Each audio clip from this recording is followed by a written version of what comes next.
Pemirsa berkunjung ke Tiongkok, khususnya ibu kotanya Beijing, dipastikan wisatawan tidak akan pernah melewatkan objek wisata Gugong atau Forbidden City. Bagaimana tidak, objek wisata yang oleh masyarakat setempat lazim disebut sebagai kota terlarang ini merupakan salah satu objek wisata terkenal di dunia.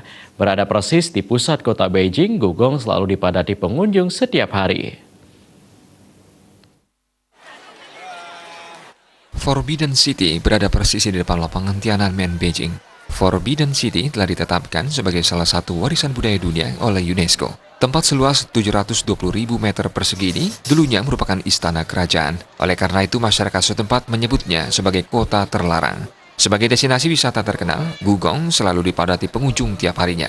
Hampir 10.000 pengunjung rela antri di bawah teriknya matahari untuk bisa masuk dan melihat-lihat salah satu peninggalan bersejarah ini. Uniknya, sebagian besar mereka adalah wisatawan domestik dari berbagai daerah di Tiongkok. Saking padatnya pengunjung, mereka bahkan memakai semacam bendera untuk menandai kelompoknya, agar jangan sampai ada anggotanya yang tercecer atau tersesat di tempat seluas itu.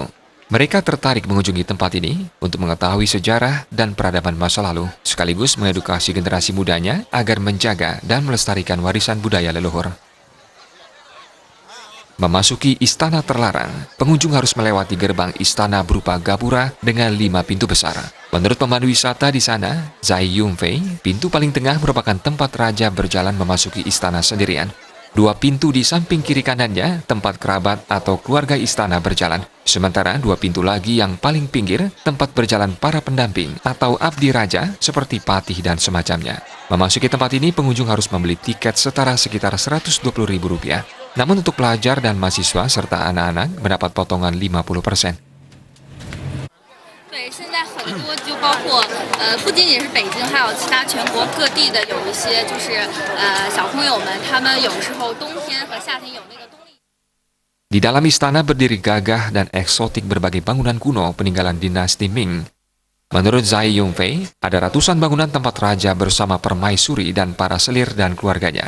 Salah satu bangunan menonjol paling besar dan paling tinggi posisinya, namanya Taihe Dian. Dulunya ini merupakan tempat penobatan raja. Sementara di bagian belakang terdapat satu bangunan menonjol dengan 2 pohon cemara yang sudah berumur ratusan tahun sebagai kediaman selir yang paling disayang raja. Di bagian paling belakang komplek istana, terdapat taman dengan pohon-pohon perindang yang sudah berumur ratusan tahun. Paling belakang, istana ini dipagari tembok tinggi dengan kolam di luarnya. Semua bangunan beserta perabotan di dalamnya tampak terpelihara dengan baik. Nyoman Sugiarta melaporkan dari Tiongkok untuk Bali TV.